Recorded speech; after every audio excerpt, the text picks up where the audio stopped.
Sebelum kita masuk ke cerita, bagi Mas E dan juga Mbak E yang belum subscribe, silakan klik subscribe sekarang juga. Dan bagi yang sudah subscribe, semoga kalian di sana sehat-sehat selalu agar bisa mendengarkan cerita terbaru dari Mang Ripan. Dan tidak usah lama-lama, ini dia ceritanya. Selamat mendengarkan. Cerita kali ini Mang Ripan ambil dari salah satu akun Twitter bernama Om Ras. Dan bagi yang ingin membacanya secara langsung, bisa kunjungi link yang ada di deskripsi. Dan ini dia ceritanya. 3 hari sebelum memasuki bulan suci Ramadan, aku dan suamiku sudah membersihkan area lapak yang telah kami sewa selama Ramadan untuk menjual berbagai macam takjil dan juga lauk pauk yang sudah pada masak. Aku dan suamiku sangat bersemangat sekali. Tak lupa juga kami membuat sebuah meja berukuran 2 meteran untuk tempat daganganku, karena di sana hanya menyewakan tempatnya saja. Dan setelah semuanya selesai, aku tersenyum puas menatap meja dan sekitaran lapak yang sudah sangat bersih. Bismillah, semoga jualanku nanti laris manis, ucapku seraya menatap suamiku. Amin, masakanmu kan enak, jadi pasti nanti banyak yang beli, tenang aja, ucap suamiku. Singkat cerita, malam itu kami sudah memulai tarawih pertama di masjid terdekat. Rasanya menyenangkan bisa menyambut bulan suci Ramadan bersama suami. Meskipun di tahun kedua pernikahan ini kami masih tetap berdua. Hari pertama puasa itu aku habiskan waktuku untuk berbelanja ke pasar, membeli bahan-bahan untuk membuat kue dan bubur manis. Dan di hari kedua, aku sibuk berkutat dengan bumbu dan tepungan di dapur. Rasanya sangat bersemangat, sehingga tak sedikit pun terasa haus dan lapar. Pada hari itu, cuaca di luar sangat panas sekali. Sekitar pukul 2 sore, aku dan suamiku sengaja berangkat lebih awal menuju ke lapak tempatku berjualan. Aku membersihkan meja dengan sedikit air dan kain, lalu melapisi meja kayu itu dengan tikar agar terlihat bersih dan rapi. Semua jualanku aku susun sampai terlihat menarik. Mulai dari bingka, kue lapis, bingka baradam, es buah, kolak pisang, bubur hintalu karuang, sayur basantan, dan juga yang lainnya. Setelah semuanya tersusun rapi dan menarik, aku duduk sembari menunggu pembeli. Dan tidak berapa lama, penjual aneka takjil di lapak sebelah kiriku pun akhirnya datang bersama dengan seorang pemuda yang kemungkinan adalah anaknya. Aku tersenyum menyapa mereka sembari menatap wanita tersebut, namun beliau tidak menanggapi. Di area tersebut memang merupakan pasar Ramadan setiap tahunnya, dan pedagang-pedagangnya pun banyak sekali, termasuk aku, walaupun aku baru tahun ini mulai berjualan. Di sebelah kananku terdapat ibu-ibu penjual bubur-buburan, mulai dari bubur sop ayam sampai bubur manis, dan ibu yang ini lumayan ramah pada sesama pedagang di sekitar situ. Di hari pertamaku berjualan, semua berjalan lancar dan sangat baik. Semua jualanku pun laku, habis tak tersisa. Di hari kedua dan ketiga pun tetap sama. Orang-orang selalu beralih ke lapakku setelah bertanya harga pada ibu-ibu penjual di sebelah kiriku yang jualannya sama denganku. Jujur saja aku merasa tidak enak terhadap ibu-ibu itu, apalagi begitu melihat tatapannya yang seolah tidak suka akan keberadaanku di situ.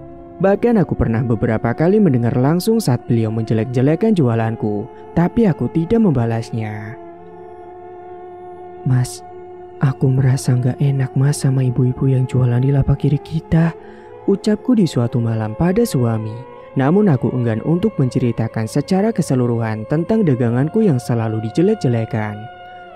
Gak enak kenapa dik? Kan rezeki semua sudah diatur sama Allah.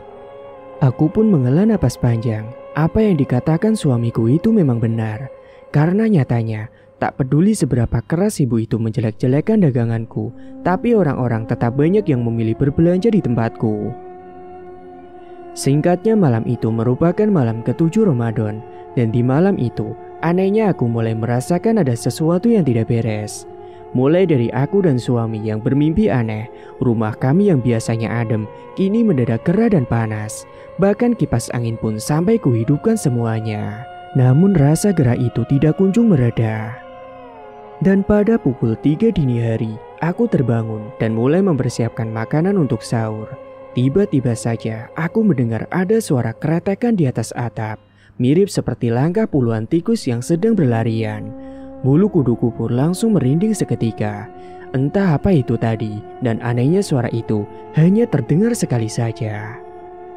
Dan ketika waktu anak-anak mulai bergerakan atau keliling membangunkan orang sahur, biasanya mereka membawa kentongan ataupun salon kecil, dan tidak jarang ada beberapa anak-anak yang membawa panci beserta alat masak lainnya. Dan sambil memukuli alat-alat itu, mereka juga berteriak-teriak membangunkan warga agar segera bangun untuk melaksanakan sahur. Namun tiba-tiba saja, sebuah baskom kecil yang kuletakkan di atas kompor tiba-tiba saja terjatuh, membuat ikan yang baru aku kasih bumbu itu malah berserakan di lantai. "Kenapa?" tanya suamiku yang baru saja muncul dengan nada yang datar. "Ini mas, ikannya jatuh." "Mungkin disenggol setan," ujar suamiku seraya masuk ke dalam kamar mandi. Perkataannya sungguh tidak biasa, membuatku mengerutkan alis. Aku ingin bertanya tentang apa maksud dari kata-katanya tadi, namun suara air yang dihidupkan di dalam kamar mandi membuatku mengurungkan niatku. Lalu kemudian aku mencuci ikan-ikan tadi dan melumurinya dengan bumbu kembali. Kali ini aku menaruh baskom kecil berisi ikan itu di atas ember besar yang tertutup, dan tanganku dengan cekatan lantas menghidupkan kompor. Dan setelah minyak cukup panas, aku pun memasukkan ikan itu ke dalamnya. Sementara tunggu satu untuk menggoreng ikan, ditunggu kedua aku gunakan untuk menumis sayur kol. Sesekali mataku tertuju pada kamar mandi yang tertutup. Air masih hidup dan bahkan terdengar seperti suara air yang sudah terisi penuh sampai bleber keluar. "Mas, bisakah kamu matikan dulu airnya? Kudengar itu baknya udah penuh," ujarku dari luar kamar mandi. Namun tak ada jawaban, membuatku seketika melangkah ke arah kamar mandi dan membuka pintunya. Mataku terbelalak tidak percaya, bagaimana tidak, karena di dalam kamar mandi itu sudah kosong, tak ada siapapun di sana. Jantungku berdegup tidak karuan, tak percaya dengan apa yang baru saja aku alami. "Loh dek, kenapa?" tanya suamiku yang baru saja keluar dari pintu kamar. Kapan kamu keluar mas?" ucapku terbata dan heran. Suamiku nampak bingung dengan pertanyaanku. "Loh, aku ini baru mau ke kamar mandi." "Oh iya, itu tadi ada temenmu si Anita, katanya mau pesen bingka kentang ukuran besar, besok siang katanya dia mau ambil ke sini." Dek, aku terdiam, bingung bercampur rasa takut.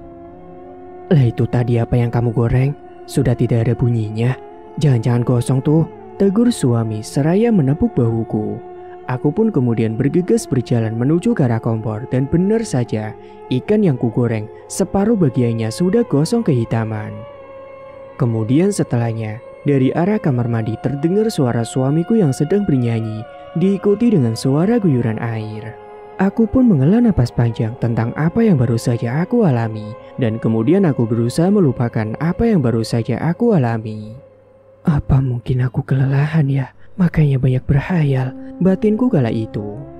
Beberapa saat kemudian makanan untuk sahur pun sudah siap terhidang di atas meja. Kami pun kemudian sahur bersama dan kemudian lanjut membaca Al-Quran sambil menunggu waktu azan subuh. Singkat waktu, hari itu aku sedikit telat membuka lapak daganganku. Bahkan semua pedagang penjual aneka takjil sudah buka semuanya. Aku buru-buru menyusun semua daganganku. Namun anehnya, hari itu orang-orang yang biasanya membeli takjil di tempatku cuma lewat begitu saja tanpa menoleh sedikit pun. Aku pun bertanya, ada apa gerangan? Apa jangan-jangan ibu-ibu di lapak kiri itu sudah menjelek-jelekan daganganku pada semua orang? Dan apa ya semua orang percaya begitu saja? Aku tak tahu. Dan bahkan sampai malam hari, ketika waktu berbuka sudah lewat, daganganku tak ada satupun yang terjual. Rasanya sedih, tapi mau bagaimana lagi? Rezeki kali ini tidak ada untuknya. "Kamu gak pulang? Sudah hampir Isya ini. Anggap aja hari ini belum ada rezeki. Jangan sedih, apalagi sampai putus asa. Bisa jadi Allah sedang mempersiapkan sesuatu yang jauh lebih baik untukmu," hibur suamiku kala itu. Namun aku tahu, itu hanyalah kata-kata untuk membuatku tak merasa sedih. Tapi aku memang butuh kata-kata itu untuk saat ini. Semua orang cuma lewat tadi, Mas. Gak ada satupun yang menoleh pada daganganku. Ucapku lirih yang kala itu sudah ada di rumah dan hendak bersiap tidur. Sabar, jawab suamiku. Dan lagi-lagi, malam itu aku mengalami mimpi aneh yang sama terulang kembali. Namun kali ini saat aku terbangun untuk menyiapkan masakan sahur, tulang kakiku mendadak ngilu begitu menyentuh lantai. Untuk beberapa saat aku memijit kakiku, berharap agar rasa ngilu di tulangku segera hilang. Tapi ngilu pada tulangku tak juga hilang, malah semakin bertambah. Kemudian suamiku inisiatif untuk memijit kakiku. Kemudian terdengar suara anak-anak yang melewati depan rumah, membuatku bergegas menarik kakiku. Lalu dengan sedikit menyeretnya, aku pun mencoba berjalan ke arah dapur untuk memasak. Sekitar beberapa menit aku berada di dapur, suamiku pun menyusul. Di tangannya ada sebuah toples obat. Ini Dek, obatnya minum dulu, ucapnya lembut seraya memberikan obat sakit tulang itu padaku. Dan aku pun langsung meminumnya. Dan singkat waktu, saat masakanku sudah siap, obat yang tadi ku minum baru mulai bekerja. Sakit pada tulang-tulangku pun berangsur-angsur hilang. Alhamdulillah, sakitnya udah mendingan, Mas. Alhamdulillah kalau begitu. Singkat waktu, sekitar pukul 9 pagi, aku mulai merasakan sakit lagi pada tulang kakiku. Rasanya semakin ngilu, bahkan tergesek sedikit saja, sakitnya luar biasa. Sakit lagi ya, Dek? Iya, Mas, ini sakit banget, ngilu banget, Mas, jawabku sambil meringis. Ya sudah, kamu buka puasa aja, obatnya diminum. Gak tega aku lihat kamu kesakitan begini. Aku menghela napas, rasanya sayang sekali kalau aku harus membatalkan puasa. Tapi di sisi lain, aku sudah benar-benar tidak tahan dengan rasa sakit dan ngilu yang teramat sangat di tulangku ini. Akhirnya aku pun terpaksa membatalkan puasa agar bisa meminum obat itu lagi. Dan kali ini efek obatnya terasa agak lama baru terasa. Sampai-sampai aku harus meminumnya sebanyak 2 kali. Dan hari itu, aku pun bisa memasak untuk jualanku dengan rasa yang sempurna. Namun anehnya, hari itu pun sama seperti hari kemarin. Tak ada satupun yang melirik daganganku. Dan itu membuatku berpikiran untuk menyapa dan menawari orang-orang yang lewat di depan lapakku. Silakan Bu kuenya Bu, ada bingka baradam, bingka kentang, sari muka dan lapis. Si ibu-ibu yang lewat pun hanya melirik sekilas, selalu menggeleng sambil tersenyum. Dan itu pun terus berulang sampai kesekian kalinya. Dan singkatnya sudah waktunya pulang bagi pedagang pasar Ramadan di sana. Si ibu-ibu penjual bubur yang ada di lapak sebelah kanan menghampiri diriku dan memberikanku 2 bungkus bubur untuk buka puasa. Ini untuk buka puasa, ucapnya sambil tersenyum ramah. Wah, terima kasih Bu, balasku seraya bergegas membungkuskan kue bingka dan sari muka untuk ibu tersebut. Dan saat kami berdua sedang mengobrol, mataku sempat melirik kepada ibu-ibu yang berada di lapak kiriku. Wajahnya masam dan terlihat sinis menatap kami. Dan saat semua pedagang di sana sudah pada pulang, aku dan suamiku lagi-lagi terpaksa buka puasa di situ karena aku masih menunggu datangnya pembeli.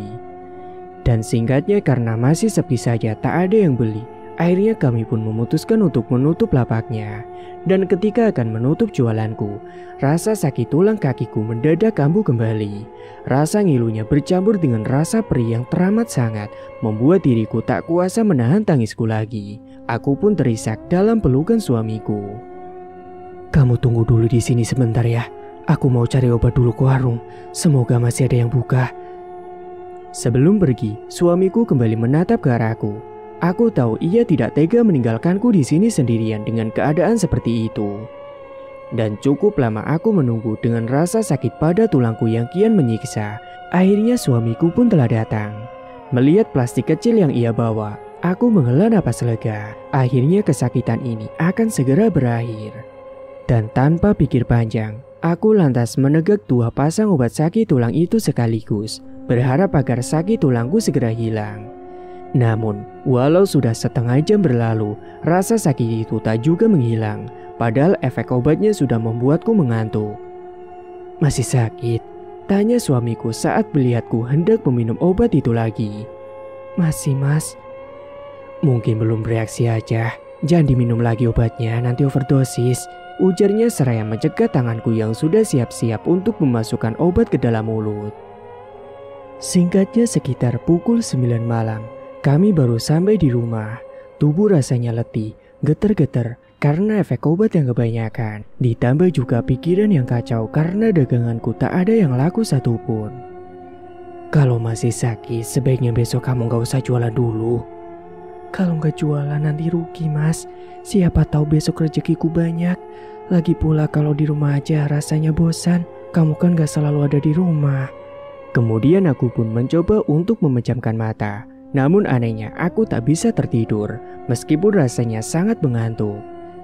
Iseng-iseng aku mulai membuka HP, membuka aplikasi novel. Tapi saat lagi asik-asiknya membaca, tiba-tiba terdengar suara letupan dari arah belakang rumah yang membuat diriku terkejut. Aduh, itu anak-anak masih main petasan padahal sudah tengah malam begini. Aku lalu beranjak dari tempat tidur bermaksud untuk menegur anak-anak itu. Tapi saat jendela dapur terbuka, aku tidak melihat apapun di sana. Bahkan bekas petasan pun tak ada. Loh, kemana perginya anak-anak itu? Dan ketika aku menutup kembali jendela tersebut, sayup-sayup aku mendengar suara rintihan dari arah kamar mandi. Aku terdiam untuk beberapa saat untuk memastikan apa yang baru saja ku dengar. Tapi suara itu sudah menghilang dan hanya terdengar satu kali. Tiba-tiba, HP-ku pun berbunyi. Ada notifikasi chat masuk di sana. Dan ketika aku membukanya, ada nomor baru yang mengirimkan pesan suara kepadaku. Dan saat aku dengarkan isi pesan suara tersebut, aku tidak mengerti apa yang orang itu katakan. Karena isinya hanya terdengar seperti orang yang sedang berpantun dengan isi yang aneh. Ini siapa ya? Namun nomorku langsung diblokir oleh orang itu.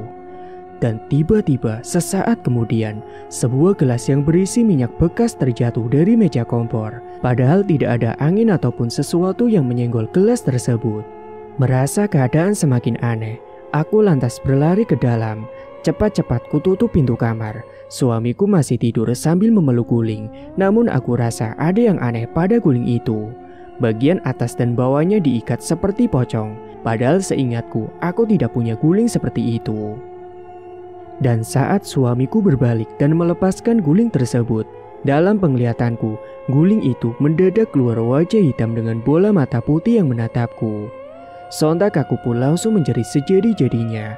Suamiku pun terbangun, kaget karena mendengar suara teriakanku yang kencang sekali. Kemudian dia pun mencoba menenangkanku.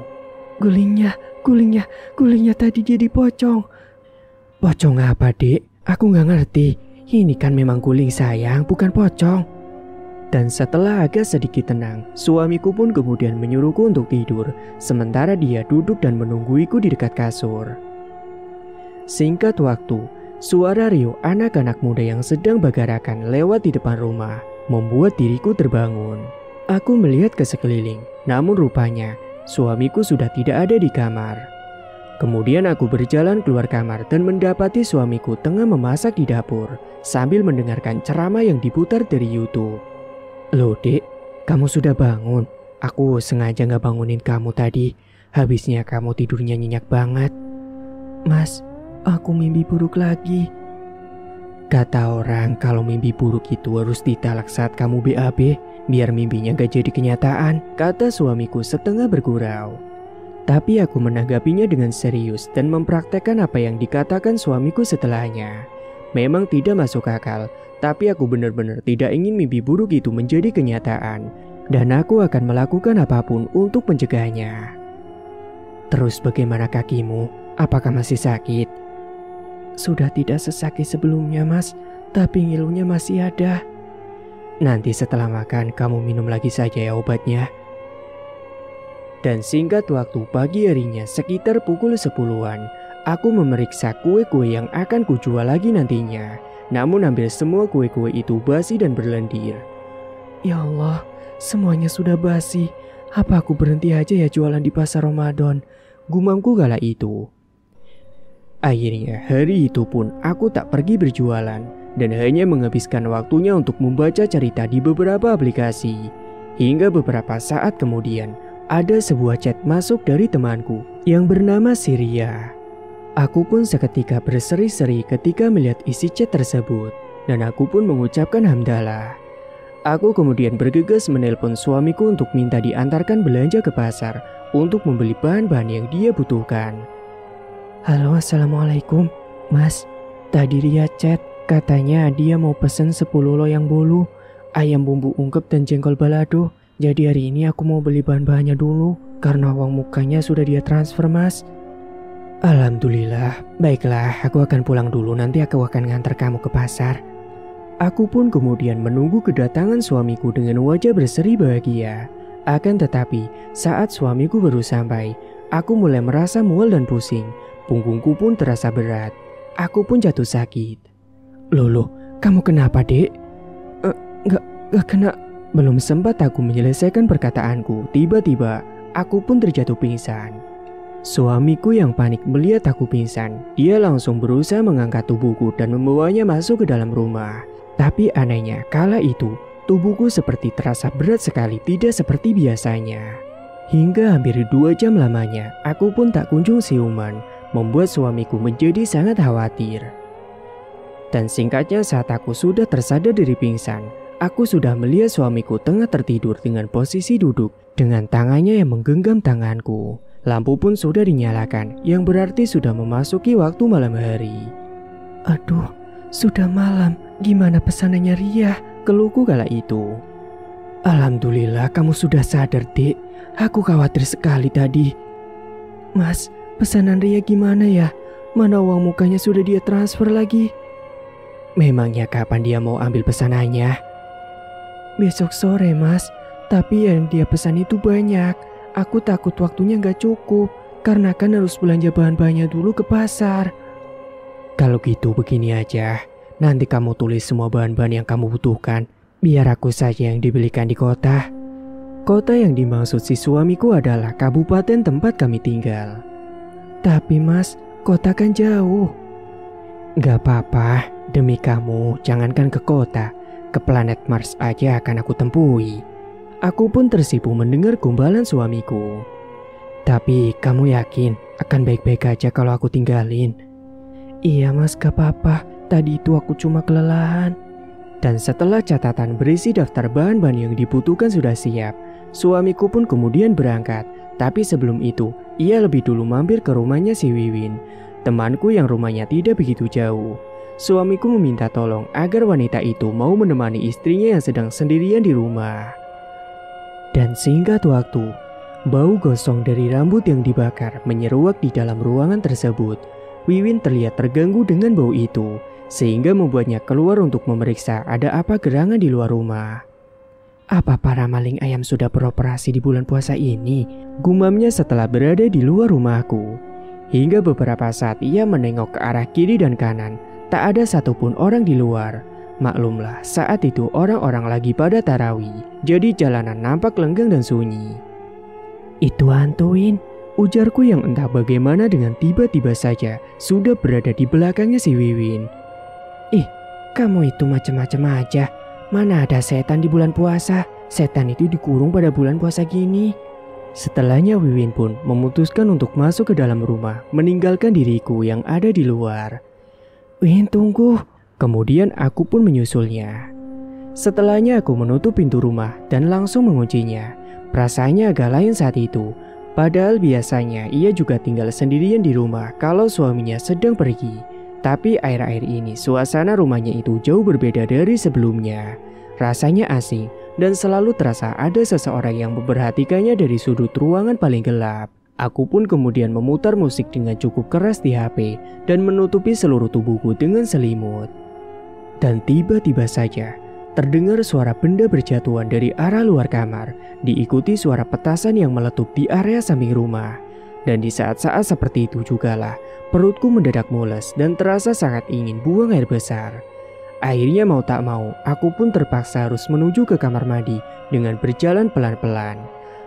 Dan setibanya aku di kamar mandi, ketika aku sedang jongkok, tiba-tiba terdengar suara gedoran dari dinding belakang WC yang memang hanya terbuat dari seng. Aku pun memejamkan mataku, lantas segera cepat-cepat menyelesaikan panggilan alam tersebut. Dan tanpa berkata apa-apa lagi, aku pun langsung berlari ke dalam kamar dan kemudian mengunci pintu rapat-rapat. Tapi suara itu kembali terdengar lagi. Dengan tangan yang gemetar, aku pun berusaha menelpon suamiku yang kemungkinan sekarang sudah berada di kota. Namun nihil, panggilan tidak terjawab sama sekali. Dan tiba-tiba punggung dan kakiku mulai sakit kembali. Aku pun kemudian berusaha mencari obat yang dibelikan oleh suamiku. Namun obat itu rupanya sudah habis. Yang tersisa cumalah obat Mixagrip, yang tentu bukan obat untuk sakit tulang. Dan kian lama rasa sakit di bagian bahu sampai punggung dan kakiku makin menjadi, sampai membuat aku menjadi menangis sesenggukan. Dan singkatnya sekitar pukul 10 lebih, suara motor milik suamiku terdengar berhenti di depan rumah. Aku yang masih kesakitan berusaha untuk membukakan pintu. Jalanku pun nampak sempoyongan dan pincang. Dengan cepat, suamiku pun memasukkan barang belanjaannya ke dalam rumah. Lalu ia meminta izin istrinya untuk pergi mencari obat ke toko obat terdekat. "Mas, jangan lama-lama ya, aku takut." Setelahnya aku pun duduk di teras sambil menunggu suami pulang dari warung untuk membeli obat. Terlihat ada sekelompok anak remaja 17 tahunan tengah berjalan kaki lewat di depan rumah sambil sesekali terdengar candaan antara sekawanan remaja tersebut. Namun ketika mereka sudah jauh, suasana pun sunyi kembali. Angin dingin yang berembus terasa lain, membuat diriku seketika merinding. Suara sayup-sayup orang berpantun mulai terdengar kembali. Kali ini benar-benar membuatnya sangat ketakutan. Apalagi begitu ia melihat seorang berdiri di seberang jalan yang tepat di depan rumahnya dengan mengenakan baju hitam panjang mirip mukena terusan. Jantungku pun mulai berdegup tak karuan, takut untuk berada di luar. Namun aku juga takut untuk masuk ke dalam rumah. Aku pun menelan ludah ketakutan. Sosok yang mengenakan baju mirip mukena tersebut terus menatap dari arah seberang jalan, tak bergeming sedikit pun dari tempatnya berdiri. Tapi ketika ada sebuah cahaya lampu motor yang melintas menyinari jalanan remang-remang itu, anehnya sosok yang tadi berdiri di sana sudah hilang dalam sekejap mata. Dan ia yakin itu pasti bukan manusia. Kemudian setelahnya tiba-tiba saja ada sebuah tabrakan di depan halaman. Aku pun mendongakkan kepala menatap ke arah jalanan. Dan di sana sudah ada 2 buah sepeda motor yang tergeletak bersama dengan 3 pengendaranya. Suamiku yang juga baru sampai terlihat membantu orang-orang itu. Ia membawa mereka ke rumahku. Meski sedang sakit, aku juga turut membantu untuk mengambilkan air serta obat-obat ringan untuk luka mereka. Untungnya ketiga orang tersebut tidak ada yang mengalami luka parah dan hanya lecet sedikit saja. Tadi ada perempuan nyebrang, terpaksa saya harus ke sisi kanan dan tanpa saya sadari ternyata bapak ini malah melaju dengan kencang. Sumpah demi Allah, tadi saya juga tidak melihat motormu. Yang saya lihat jalanan itu lenggang dan hanya motor saya yang ada di sana. Makanya saya berani menaikkan kecepatan, ujar pengemudi yang lainnya. Yang penting sekarang semuanya baik-baik gak kenapa-napa. Hanya lecet sedikit saja kan, ujar suamiku kepada mereka semua. Aku pun hanya mendengarkan perdebatan mereka. Yang satu bilang tidak lihat keberadaan motor lainnya, dan yang satunya lagi juga mengatakan hal yang sama. Aneh memang, tapi mereka tetap bersikukuh dengan apa yang mereka lihat dari sudut pandang mereka masing-masing. Pukul 12.30, aku baru bisa memejamkan mataku. Mimpi aneh terus berulang kembali. Bahkan mataku terasa berat ketika aku mencoba membukanya. Seluruh bagian tubuhku pun terasa kaku saat akan digerakkan. Kemudian aku pun langsung terbangun ketika suamiku menekan jempol kakiku. Suamiku pun menghela napas panjang. Kemudian ia menenangkan diriku yang nampak masih sangat ketakutan. Dan sesingkatnya sesudah sholat subuh, barulah suamiku pun tertidur dengan nyenyak. Sementara aku sudah mulai mengerjakan pesanan kue milik Ria. Sekitar pukul 7 pagi di saat masih asik-asiknya mengocok telur untuk kue, mendadak kaki dan bahuku kembali terasa sakit lagi. Cepat-cepat aku pun minum 4 pasang obat sekaligus, yang aku sendiri pun sebenarnya tahu apa efek samping yang akan ditimbulkan dari obat tersebut.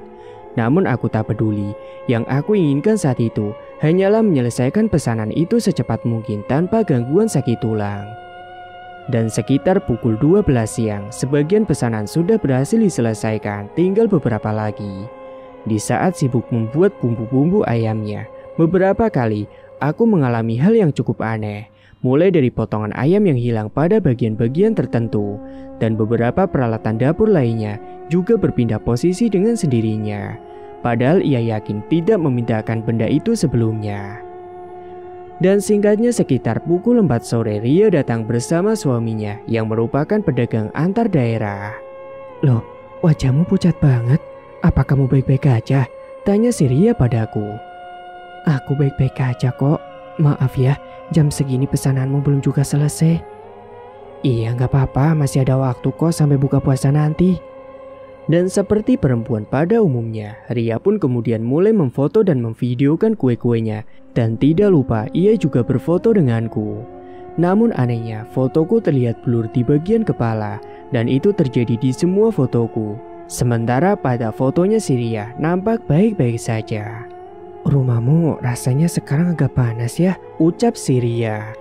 "Iya, padahal biasanya gak kayak gini, Ri." "Coba deh kamu baca ini," ujar Ria seraya menunjukkan artikel yang membahas tentang rumah yang terkena gangguan jin. "Apa ini? Memangnya kamu gak ngerasain sesuatu yang aneh gitu? Aku yang baru saja masuk ke rumahmu aja bisa merasakan itu." Aku pun terdiam. "Apa suamiku sudah cerita sama kamu?" tanyaku pada Ria. Ria pun hanya mengerutkan alisnya lalu menggeleng. "Roman gak ada cerita apa-apa, kamu jangan salah paham."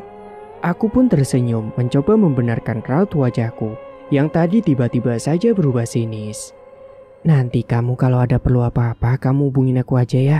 Mungkin aku dan suamiku bisa bantu kalian," tawar si Ria kepadaku.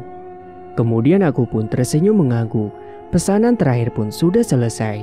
Setelah membayar sisanya, Ria bersama suaminya pun pulang dengan membawa semua pesanan mereka yang diletakkan di belakang box mobil pickupnya. "Alhamdulillah, dikasih lebih sama mereka," ujarku seraya menghitung uang yang ada di tanganku yang cukup lumayan tebal.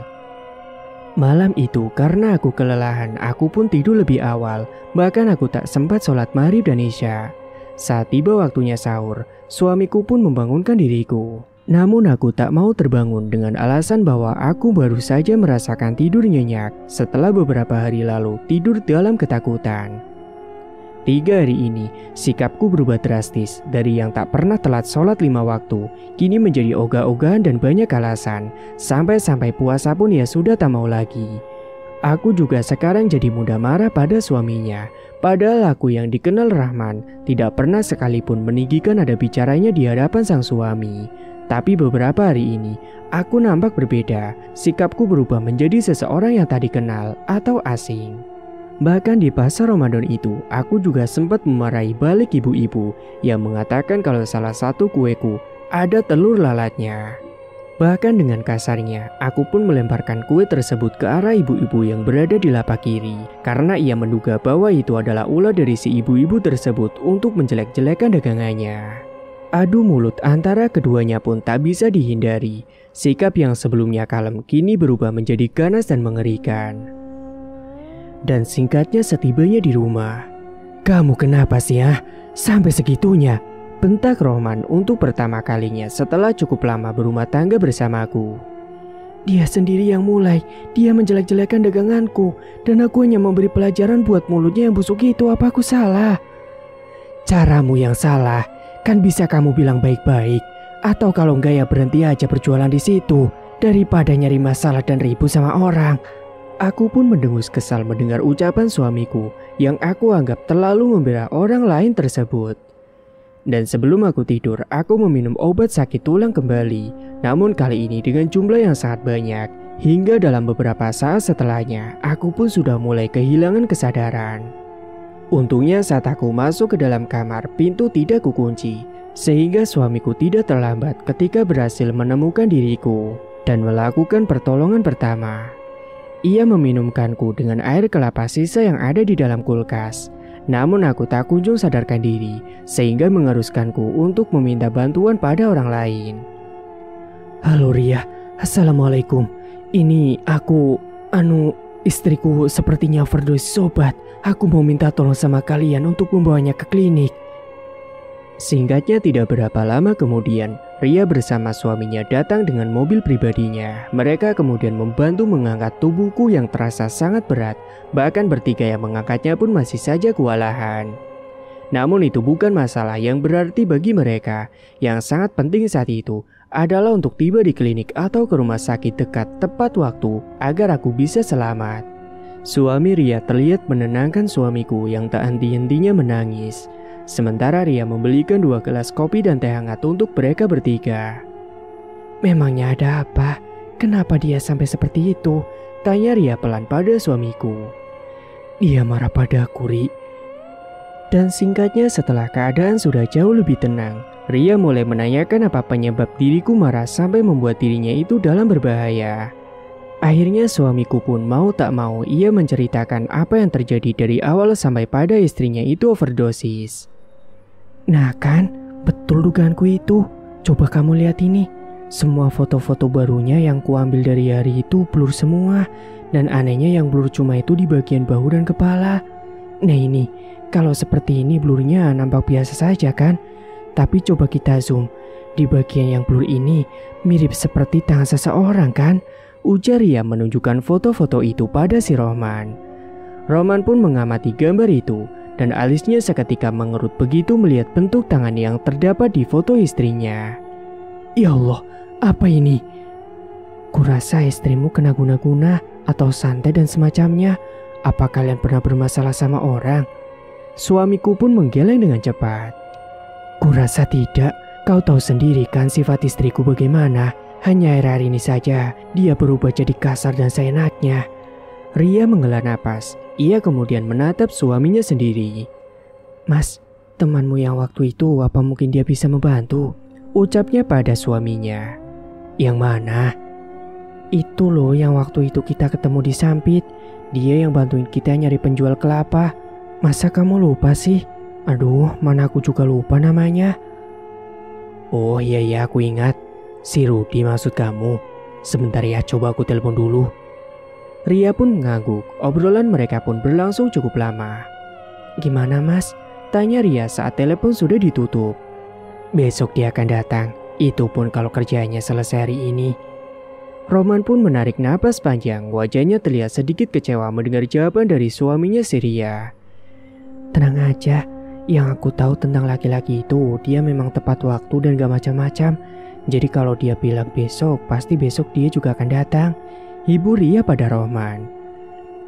Keesokan sorenya, Ria dan suaminya datang ke rumahnya si Wati karena saat itu Wati sudah pulang. Seorang laki-laki mengenakan jaket kain berwarna putih dan topi hitam polos juga datang bersama mereka. Roman menyambutnya dengan ramah dan hangat. "Kukira orang yang kau maksud itu sudah berumur, ternyata masih muda begini," ujar suamiku diiringi dengan tawanya yang renyah. Namun dapat disimpulkan tawa itu hanyalah topeng belaka. Ria, suaminya, dan juga orang itu tahu kalau Roman ini tentu sangat sedih saat itu. Dan setelah berbasa-basi lumayan lama, laki-laki yang bernama Rudi itu pun mulai menanyakan secara keseluruhan tentang apa yang dialamiku. Sesekali alisnya mengerut dan mengangguk ketika mendengar penjelasan dari si Roman. "Jadi, apa benar dugaanku? Kalau yang ngirim guna-guna itu adalah ibu-ibu yang ada di lapak kiri tempat kami jualan?" Rudi terdiam, lalu ia menggeleng perlahan. "Maaf, saya tidak berani menyimpulkan siapa pelakunya. Tapi kita bisa mulai mencari tahu dari pasar tempat istrimu berjualan." "Loh, kenapa harus di situ? Apa di rumah ini kamu tak merasakan ada yang aneh?" "Perubahan di rumah ini saya rasa hanya buntut.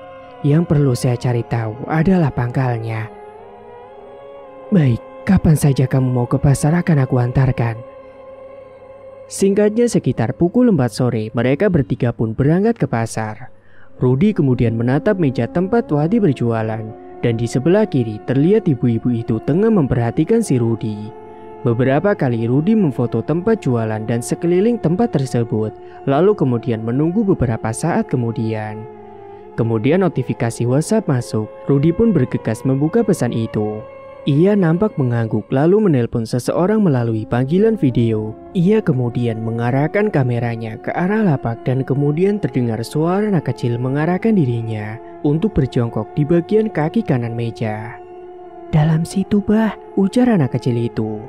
Rahman dan suaminya Ria memperhatikan semua itu sambil bertanya-tanya.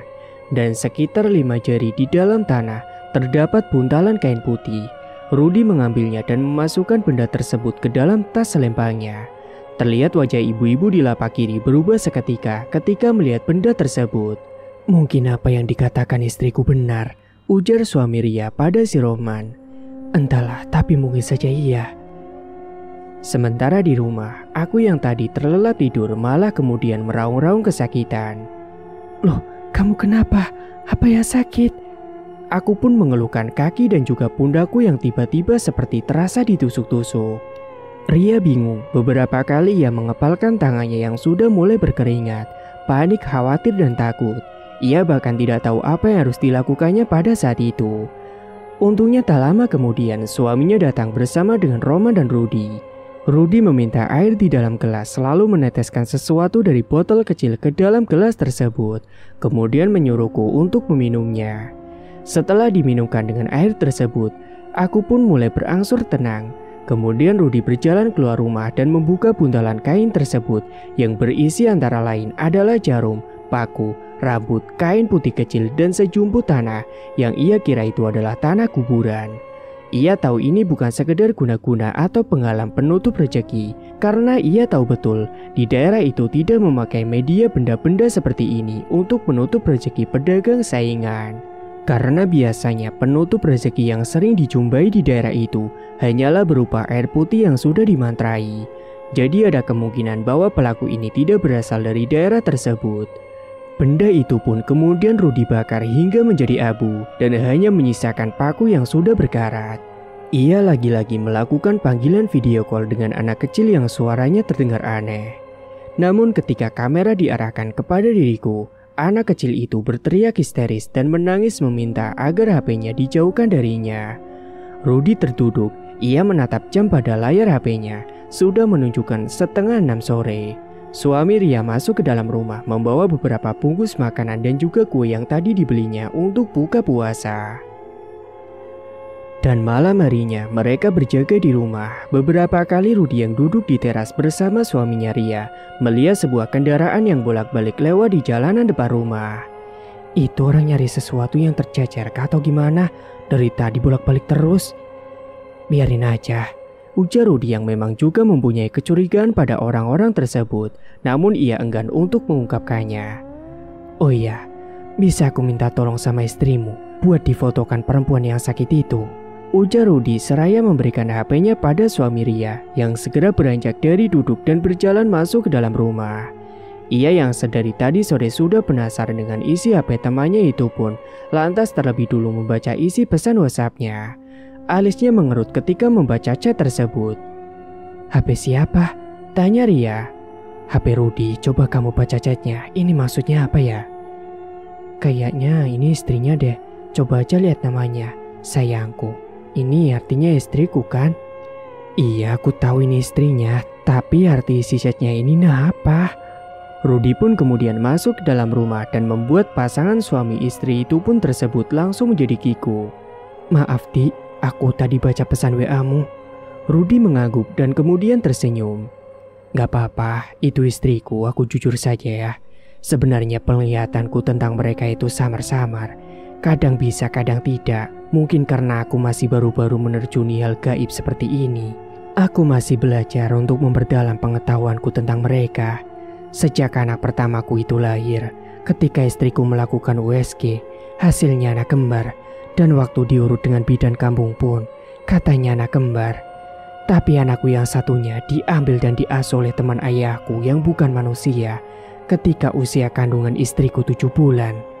3 hari berturut-turut, kami mimpi aneh sebelum perut istriku sedikit agak mengecil dari sebelumnya. Dan anehnya sejak mengandung anak itu, istriku peka terhadap hal gaib. Bahkan dia tahu kapan dan di mana ada orang meninggal. Dan bahkan setelah anakku lahir, kepekaan istriku terhadap hal-hal gaib menjadi hilang. Lalu setelah bertambahnya usia anakku, dia mulai bisa bicara. Dia sering mengatakan hal-hal yang terdengar aneh. Namun berselang beberapa hari saja, hal itu jadi kenyataan. Seperti neneknya yang jatuh sakit, sampai pasnya yang terbakar habis. Dan saat memasuki usia sekolah PAUD pun, kami sering mendapati laporan dari gurunya yang mengatakan kalau anak kami itu sering berbicara sendirian dan jarang mau bergabung dengan anak-anak yang lain. Kau tahu saat hal itu kutanyakan pada orang tuaku. Dia mengatakan, aku beruntung memiliki anak seperti itu. Dia juga bisa membuang penutup rezeki yang dibuat orang untuk usahaku dulu. Dan katanya yang membantu dia adalah kakak cantiknya. Dan saat di pasar Ramadan tadi, aku yakin kau bingung kan? Oh iya, ada satu hal lagi. Anakku bilang kalau di bagian kaki dan bahu istrinya Roman itu ada sesosok makhluk kiriman yang bergelayutan. Sosok itu menyeramkan sehingga anakku pun takut untuk melihatnya. Cerita Rudi panjang lebar kala itu. Lalu kira-kira gimana? Apa masih bisa dihilangkan? Kasihan dia. Kita coba saja, kita sama-sama berikhtiar, ucap si Rudi. Singkatnya selepas Isya, Rudi mulai menghidupkan perapian di teras, membakar kemenyan dan menyebut sebuah nama. Angin dingin berhembus, sebuah bayangan putih terlintas mendekati Rudi. Seorang nenek-nenek renta terkekeh di samping Rudi. Beberapa kali Ria mengerjap-ngerjapkan mata dan mengocok-ngocok matanya untuk memastikan apa yang dilihat itu dari dekat. Aku tadi lihat nenek-nenek di dekat Rudi. Mungkin itu wingwanya, ujar sang suami. Selesai berkata seperti itu, suaminya Ria mendadak sakit perut. Ia pun berlari ke dalam rumah menuju WC untuk segera memenuhi panggilan alam yang tiba-tiba. Sementara Ria kala itu menata botol minyak yang ujungnya diberikan benang, yang kemudian diasapi. Botolnya bergoyang kiri dan kanan tanpa berhenti. Padahal tangan Rudi tak bergerak sedikit pun. Itu tentu membuat Ria terbelalak. Stop, ucap Rudi kemudian. Dan minyak tersebut langsung berhenti bergerak dengan seketika. Rudi menuangkan minyak tersebut ke dalam ember kecil, lalu membawanya masuk ke dalam rumah. Memberikan air tersebut pada Roman untuk diusapkan di bagian bahu, punggung, hingga ke kaki. Dan setelah itu terdengar suara kejar-kejaran di atas atap rumah. Suaranya jelas sekali mirip ringkikan hewan dan geraman kucing besar yang membuat merinding. Suami Ria yang masih berada di dalam WC juga tak kalah kagetnya ketika suara benturan keras pada dinding WC terdengar, yang membuat dirinya segera menyudahi panggilan alam tersebut. Kemudian setelahnya, air dalam ember itu pun disiramkan mengelilingi rumah yang ditinggali Roman dan Wati. Setelahnya Rudi mengambil wudhu dan kemudian melakukan sholat. Hingga sekitar beberapa saat kemudian, suasana di dalam rumah itu mulai normal kembali. Kalau bisa, istrimu suruh berhenti saja berjualan di lapak itu. Dan kalaupun ingin berjualan lagi tahun depan, bisa cari lapak yang jauh dari situ. Karena dari apa yang aku dengar, orang-orang yang berdagang di dekat ibu itu selalu jatuh sakit dan usahanya bangkrut. Nah, pasti ibu-ibu yang di lapak kiri kan? Rudi menggeleng. Bukan beliau, tapi bila aku katakan kalian harus janji jangan menyimpan dendam atau mungkin berpikiran untuk balas dendam. Sebenarnya orang yang mengirimkan guna-guna penutup rezeki ini adalah ibu-ibu yang di lapak kanan. Bahkan tidak hanya di lapak jualan istrimu, tapi dia juga memberikannya pada makanan yang dia berikan. Dan si ibu-ibu di kiri jualan itu memang agak nakal, tapi ia hanya melalui sikap yang dia tunjukkan saja. Tidak sampai menggunakan media santet ataupun guna-guna. Roman terdiam. Memang benar ibu-ibu itu pernah beberapa kali memberikan makanan, tapi sikapnya yang lembut dan baik membuat Roman bahkan Wati sekalipun tidak menaruh curiga padanya. Dan beberapa hari setelah malam itu, keadaan Wati pun sudah sehat dan normal kembali. Sakit tulang-tulangnya pun sudah hilang dan tidak pernah kambuh lagi. Hingga saat ini hubungan pertemanan antara mereka semua masih terus berjalan. Dan semoga pengalaman mereka bisa dijadikan pelajaran buat kita semua untuk selalu berhati-hati kepada siapapun. Tamat. Cerita pun selesai. Terima kasih bagi Mas E dan Mbak E yang sudah setia menyimak cerita ini sampai akhir. Dan bagi yang belum menekan tombol subscribe, silakan klik tombol subscribe sekarang juga. Dan semoga kalian semua dimanapun berada selalu sehat-sehat semua dan dimudahkan segala urusannya. Dan sampai jumpa lagi di cerita terbaru yang akan Mang Ripan bawakan nantinya.